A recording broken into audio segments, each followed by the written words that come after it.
በስመ አብ ወወልድ ወመንፈስ ቅዱስ አሐዱ አምላክ አሜን።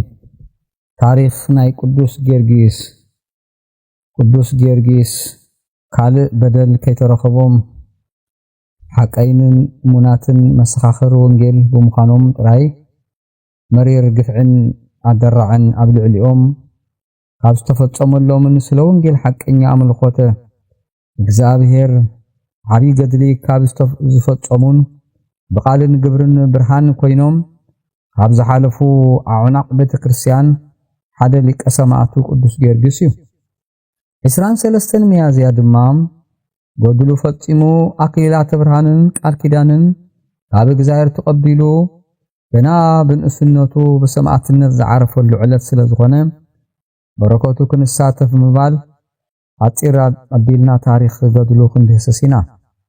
ትውልድ ቅዱስ ጊዮርጊስ አቦ ቅዱስ ጊዮርጊስ ዘረንቶስ አንስጣስዮስ አዲ ድማ ቴዎብስታ ይባሃሉ። አዲ አቦ ቆዶጶዲያም ዳዲዩ ከዓ ልዳ ነበረ። አቦ ዘረንቶስ ብፍቃድ እግዚአብሔር ካብ ቆዶጶቅያም ናብ ልዳ ኸይዱ ክቕመጥ ጀመረ። ድሕሪ ዓመታት ምስ ቴዎብስታ ተመርዒዩ ንቅዱስ ጊዮርጊስ ወለደ። አቦና አደን ቅዱስ ጊዮርጊስ በሃይማኖቶም ምስኩናን ብሕገ እግዚአብሔር ተወሲኖም ዝነበሩ ብናብሮኦም ጽጉባት ሃፍቲ ዝነበሮም ምንባሮም ታሪኽ ህይወቶም የረድእ። እዚኦም ንእግዚአብሔር ዘፍቅሩ ለጋሳት ስድራ ቅዱስ ጊዮርጊስ ዝኣመሰለ ውላድ እግዚአብሔር ስለ ዝሃቦም ባሂልዎም ክነብሩ ከለዉ ዘሮንቶስ ናይታ ዝተቐመጠላ ግዝኣት ኣውራጃ ገዛ ኮይኑ ተሾመ። ከናይ አቦ ግዝኣት ድማ ክርስትና ሃይማኖት ብሕግን ስርዓት ዝካየደላ ትንበር ዳእምበር እቶም ላዕለዎት ነገስታት ግና ኣብ ኣምልኾ ጣዖት ዝማሳሰሉሉ ዘመን ነበረ። ኣተዓባብያ ቅዱስ ጊዮርጊስ ወለዲ ቅዱስ ጊዮርጊስ ብስጋ ይኹን ብመንፈስ ብጥንቃቐ ብክንክን እዮም ንቅዱስ ጊዮርጊስ ይዕብዮሞም። ኣብ መበል 7 ዓመቱ ድማ መንፈሳዊ ይኹን ዓለማዊ ጥበብ ክመሃር ኣብ ቤት ትምህርቲ የእተውዎ። ወኸም ድማ ንኽልቲዩ ኣዛሚድ ይዓቢ ነበረ። አቦ ቅዱስ ጊዮርጊስ ኣብዛ ሃገር ልዳግ ገዛን ልዕል ዝበለ ወታደራዊ ስልጣን ስለ ዝነበሮም ቅዱስ ጊዮርጊስ ድማ ኣሰር አቦ ተኸቲሉ ኣብቲ ዘመን ዝወሃብ ዝነበረ ከም ናይ ፈረስ ውግእ ዝኣመሰለ ወታደራዊ ተዓሊም ቀሲሙ እዩ። ጎኒ ጎኒ እዚ ስልጠና ድማ ትምህርተ ክርስትና ብዝግባእ እናተምሃረ ብሕግን ስነ ስርዓት ኣብ ቤት አቦ ኣድዩን ዓበየ። ይኹን ዳእምበር ገና ኣብ ጉብዝና ከይበፅሐን ከሎም አቦ ካብ ዝዓለም ብሞት ስለ ዝተፈለየ ካልእ ገዛኢ ሃገር ተሾመ። እንተኾነ እውን እዚ ሓድሽ ገዛኢ ሃገር ንቅዱስ ጊዮርጊስ ስለ ዝፈተዎ ንኣድዩ ኣፍቂዱ ኣብ ኣሓቱ ፈልዩ ምስኡ እናምሃሮ ዓብዮን ኣሰልጠኖ። ካብ ወታደር ልዳ ናብ ወታደር ክርስቶስ፣ ካብ ስጋዊ ክብሪ ናብ መንፈሳዊ ክብሪ ገና ኣብ ንእስነቱ እቲ ዘድሊ ወታደራዊ ትምህርቲ ኣብ መቦቀላ ዓዱ ድሕሪ ምቕሳሙን ንኡዱ ዝኾነ ክእለትን ሞያን ድሕሪ ምንጽባረቑ ድማ ኣብ ዝለዓለ ወታደራዊ ኣገልግሎት ከገልግል ተወዛዐ። እቲ ገዛኢ ሃገር ድማ ንቕሓቱን ሞይኡን ርእዩ ክሽሞን ክሽልሞን ወታደራዊ ኣሰኒ ናብ ንጉስ ለኣኾ። ንጉስ ድማ ታሪኽ ህይወቱ ኣቃዋማን ክእለት ቅዱስ ጊዮርጊስ ተመልኪቱ ኣብ ልዕሊ 5000 ወታደራት ኣዛዝ ክኸውን ብዘይካ ኣቦኡ ዝገደፈሉ ሃብቲ በብወርሒ ብርክት ዝበለ ወርቅን ብሩርን መሃያ ክወስድ ኣዚዙን ሸሊሙን ብክብሪ ናብ ሃገሩ መለሶ። እቲ ዘዕበዮ መስፍን ሃገር ድማ ተሓጒሱ ናብቲ ዝተባሃለ መደብ ስራሕን ሓላፍነትን ኣዋፈሮ። ንታ እንኮ ጓሉ ሰበይቱ ክትኮኖ ድማ ሓፀያ። ይኹን እምበር እቲ መስፍን ሃገር ድንገት ስለ ዝሓመመን ክመውቱን ስለ ዝቐረበ ንኩሉ ሃብቱ ንቅዱስ ጊዮርጊስ ኣውህቦ ርሶን ንጓሉ ከመርዕዎን ተላበወ። ድሕሪ ለበውኡ ከይጸንሐ ሞተ። እዚ ኣብ ዝኾነሉ እዋን ቅዱስ ጊዮርጊስ ዕድሚኡ ገና ኣብ ፈለማም እስራታት እዩ ነይሩ። ብደረጃ እቲ ሓፀይነት ከዓ ኣብ መንጎ ነገስታትን ሮማን ጋሪሲን ጋላስን ንጉስ ፋርስ ዱድያኖስ ውግእ ተኻይዱ ድዲያኖስ ስለዝሰዓረ ኣብ ብዙሓ ገዛኣታት ግፍዕን ናይ ጭከና ተግባራትን ይፍጸም ጀመረ። ከም ናቡከደነፆር ድማ ኣጵሎስ ዝበሃል ጣዖት ኣቂሙ ይሰግድን የስግድን ከዓ ነበረ።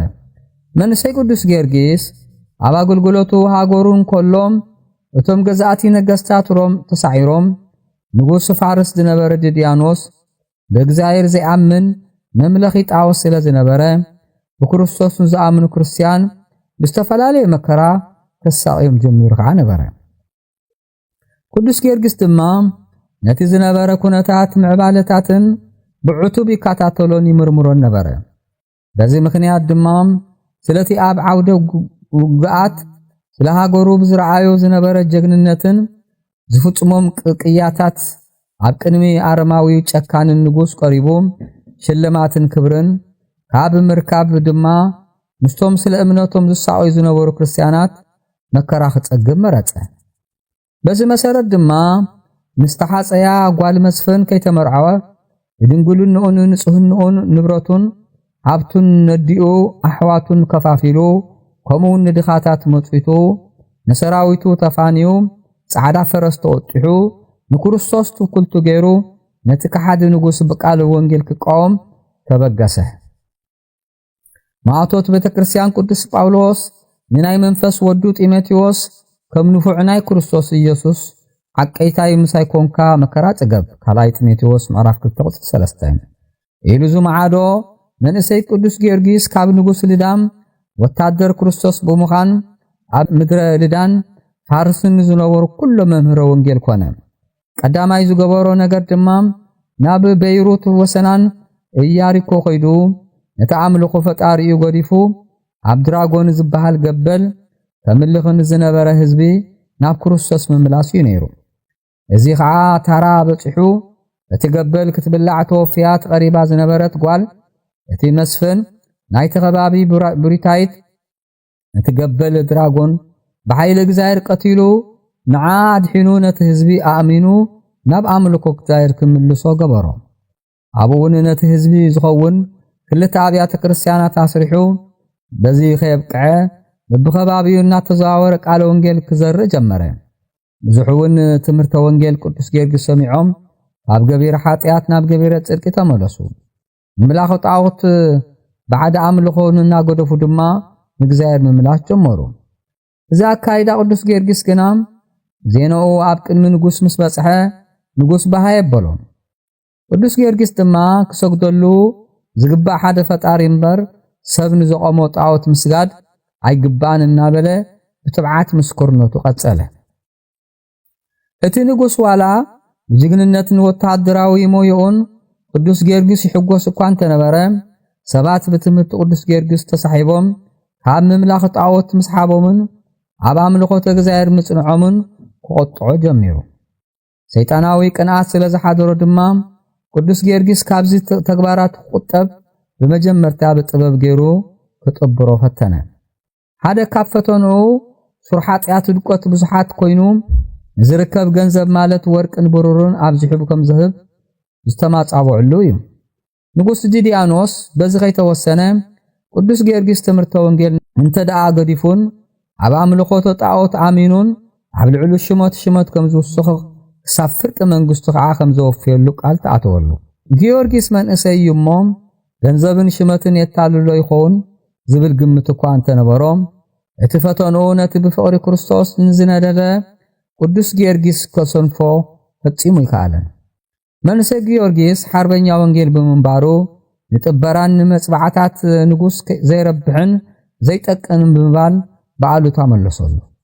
ካብኡ ሓሊፉን ነቲ ንጉስ ኣብ ልዕሊ እቲ ህዝቡን ንዝፍጽሞ ግፍዒ ስራሕ ጨካንን ብምቅዋም ነቲ ንጉስ ኣብ ልዕሊ ህዝብኻ ቁኑዕ ፍርዲ ፍረድ ፍትሒ ድማ ግበር እናበለ ብስም ክርስቶስ ነቲ ንጉስ ለመኖ። ንጉስ ግና ተደፈርኩ ብምባል አንጸርጸረ። ደጊሙን ነቲ ንሱ ዝቆሞ ጣዖት ምስ ዘይሰግድን ዳግማይ ነቲ ዘረባ ምስ ዝደግምን ከቢድ ሰፍ ዘይብል ዘይጽወር ስቃይ ኣብ ልዕሊኡ ከም ዘውርድ ብምፍራህ ኣብ ኢዱ ዘድሕኖ ከም ዘየለ ከም ዘኻኽር ድማ ጠንቀቐ። ቅዱስ ጊዮርጊስ ግና ደጊሞ ነቲ ሓቂ ካብ ምዝራብ ከም ዘይምለስ ነቲ ጣዖት ከም ዘይሰግድን ኣምላኹ ክርስቶስ ሓይልን ጽንዓትን ከም ዝህቦ ብምትእምማን ነቲ ንጉስ ብድፍረት ክምልሰሉ ጀመረ።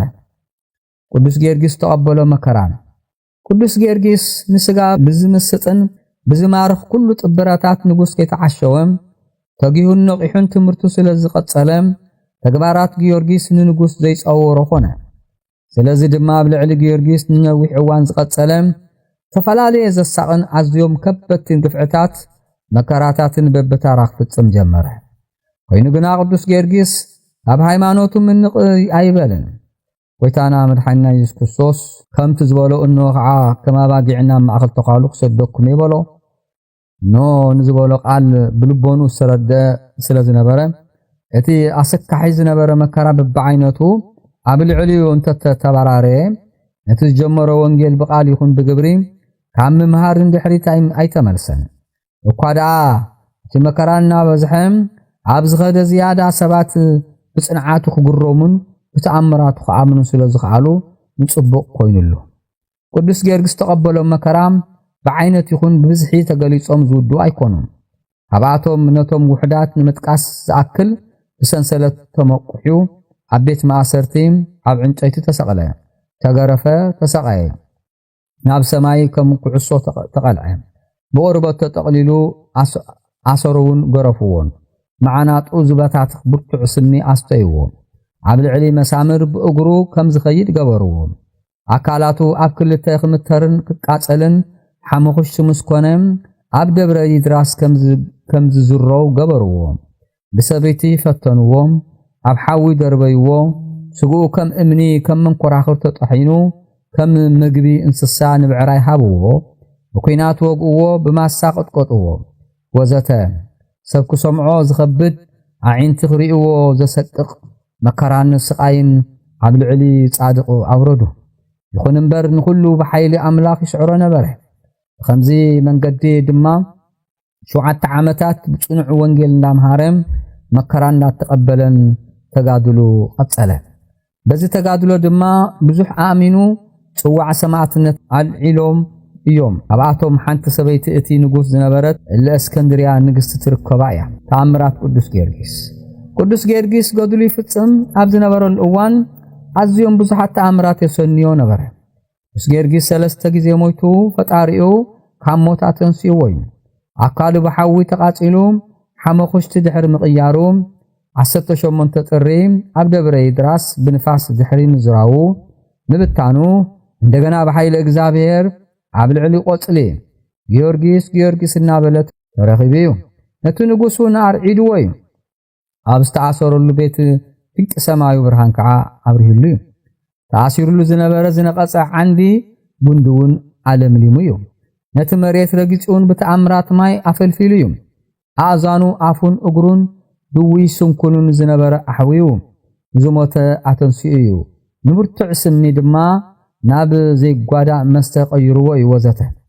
ኣኽሊል ዕረፍቲ ቅዱስ ጊዮርጊስ ቅዱስ ጊዮርጊስ ሓቀኛ ምስክር ወንጌል ኮይኑ ኣዝዩ መሪር ዝኾነ መከራት ተዓጊሱ ብምቕባል 7 ዓመት ድሕሪ ምጽናሕ ኣምላኽ ቅዱስን እግዚአብሔር ይኣኽለካ ስለ ዝበሎም ሰዓት 9:23 ሚያዝያ ብኢድቶም ኣህዛብ ክሳዱ ብሰይፍ ተሰይፉ ብሰማዕትነት ዓሪፉ።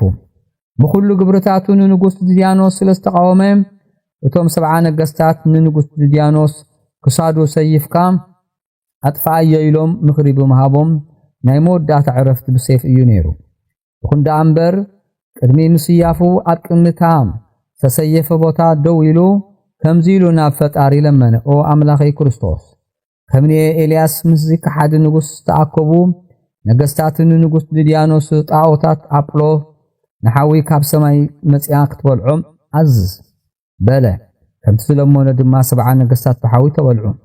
ክሳዱ ኣብ ዝተፈለየሉ እዋን ድማ ደምን ጸባን ማይን ተሓዋዊሶም ካብ ክሳዱ ፈሲሶም እዮም። ስለዚ ድማ ቅዱስ ጊዮርጊስ ሰቦ ተከለለ ደም ወማይ ወሃሊዩ ምን ክሳዱ ፈልፈለ ተባሂሉ ተጻሕፈሉ። ገድሉ ፈጺሙ ኣብ ዝዓረፈሉ ብጠቕላላ ክንዲ እቲ ዝተጋደለሎም 7 ዓመታት ወዲ ሰብ ዘይሰርሖም ሰማያውያን ኣኽሊላት ብርሃን ካብ እግዚአብሔር ከም ዝተዋሃቦም ኣብ ገድሉ ብንጹር ተቐሚጡሎ ስለቲ ልዕል ዝበለ ክብሩን ገድሉን ኣብ ሰማይ ድማ 7 ኣክሊላት ብርሃን ተቐበለ ድሕሪ ምስያፉ ድማ መላእኽቲ ብርሃን መጽኦም ብክብሪ ነፍሱ ዓሪጎማ ተፈላለየ ተኣምራት ድማ ተፈጺሞም ሰዓብቱ ድማ ኣስከሬኑ ሒዞም ተሸኪሞም ኣብ ዝኸዱሉ ልዳም ኣብ ዝተባሃለ ሃገር ቤተክርስትያን ኣስሪሖም ቅዳሴ ቤቱ 7 ሕዳር ኣኽበሩ ዓጽሙ ድማ ብክብሪ ኣብ ቤተ መቕደስ ኣንበርዎ ሳብ ለሙን ኣብ መቃብሩ ንሱ ዝረገጾም ቦታታት ተኣምራት ክፍጸም ይነብር ኣሎ ፈወስቲ ማየ ጸሎታት ድማ ብስሙ ፈልፊሎም እዮም ቃል ኪዳን ቅዱስ ጊዮርጊስ ካብዚ ዓለም ቅድሚ ምስንባቱ ካብ እግዚአብሔር ኣምላኽ ቃል ኪዳን ተቐቢሉ እዩ ስሙ ጸዊዑ ዝምህፀን ብስሙ መከራን ዝቕበልን